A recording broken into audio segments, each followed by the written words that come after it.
Pourquoi prêchons-nous l'Évangile? Ce n'est pas seulement parce que l'homme a un besoin, mais parce que Dieu aussi a un besoin. Nous ne devons pas en déduire que l'Évangile de la grâce et que l'Évangile du royaume sont deux évangiles distincts. Pas du tout.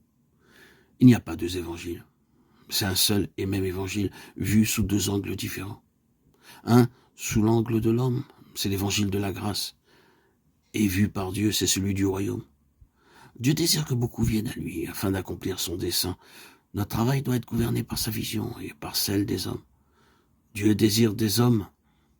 Il veut que beaucoup le glorifient. En annonçant l'évangile, le but, c'est aussi que Dieu possède un peuple qui réponde à son besoin. Les enfants de Dieu ont donc besoin de vision. Cette vision éternelle, cette vision transformera nos œuvres, nos conceptions et même notre vie chrétienne. Dès que nous recevons cette vision, nous ne pouvons plus rester dans l'étroitesse de nos petites œuvres comme auparavant, ni nous accrocher à nos anciennes conceptions et à nos manières d'agir.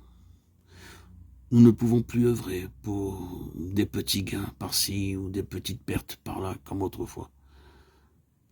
Certains frères et sœurs ont pu entendre parler du dessein éternel et du plan de Dieu, mais quand ils se sont retrouvés engagés dans la prédication de l'Évangile ou dans un quelque autre ministère, leur propos a probablement pu être le suivant. Je ne sais pas comment relier mon travail avec le plan de Dieu. Étant donné que je suis activement engagé dans une œuvre, je perds rapidement la vision du dessein éternel de Dieu dont j'ai entendu parler. Et cela diminue peu à peu et se retrouve au second plan jusqu'à ce qu'il n'en soit plus autant question. Lorsque j'en ai entendu parler la première fois, la chose était très claire. Mais plus tard, je l'ai bien vite oublié. Je me permets d'affirmer au point où nous en sommes que ce que nous avons entendu, nous pouvons facilement l'oublier. Mais ce que nous avons vu s'oublie plus difficilement. Il est facile d'oublier la doctrine, mais moins facile d'oublier la vision. Ainsi donc, la question qui se pose est la suivante. Avez-vous vu? Les yeux de votre cœur ont-ils été ouverts par Dieu? Si vous avez sincèrement vu son appel et son héritage, son dessein et son plan, alors, quelle que soit l'œuvre que vous assumez, qu'elle soit grande ou petite, elle sera tout naturellement liée à son plan. Lorsqu'une œuvre n'est pas liée à son plan, elle ne peut pas être considérée comme l'œuvre de Dieu.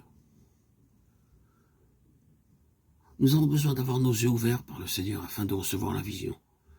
Et ce sera alors une grande délivrance, car nous serons libérés de nous-mêmes, de notre horizon si étroit. Dorénavant, nous aurons le sentiment intérieur que notre plein repos ne sera assuré que lorsque cette œuvre éternelle sera terminée. Aussi longtemps que le plan éternel de Dieu ne sera pas accompli, nous ne serons pas entièrement satisfaits. Nos cœurs peuvent être chargés par ce fardeau et nos mains occupées. Ce n'est rien comparé au désir de Dieu d'avoir cela. Même si ce qui nous est confié se limite à poser une petite pierre édifiée cependant sur cette œuvre qui vient de l'éternité et qui est pour l'éternité. Demandons à Dieu de nous garder fidèles à cette vision. Car combien il est facile de nous soustraire à cette vision. Très rapidement, notre œuvre peut se rétrécir et devenir plus petite que l'étendue de la vision. Il se peut que Dieu ne nous confie pas de grandes choses, mais il veut que les œuvres que nous accomplissions fassent partie de sa vaste entreprise. Elles doivent être liées à son grand dessein et être une portion de sa grande œuvre. Quel que soit le petit service que le Seigneur nous confie, si c'est ce qu'il nous a demandé de faire, il est bien grand, car c'est une partie de l'œuvre de Dieu d'éternité en éternité.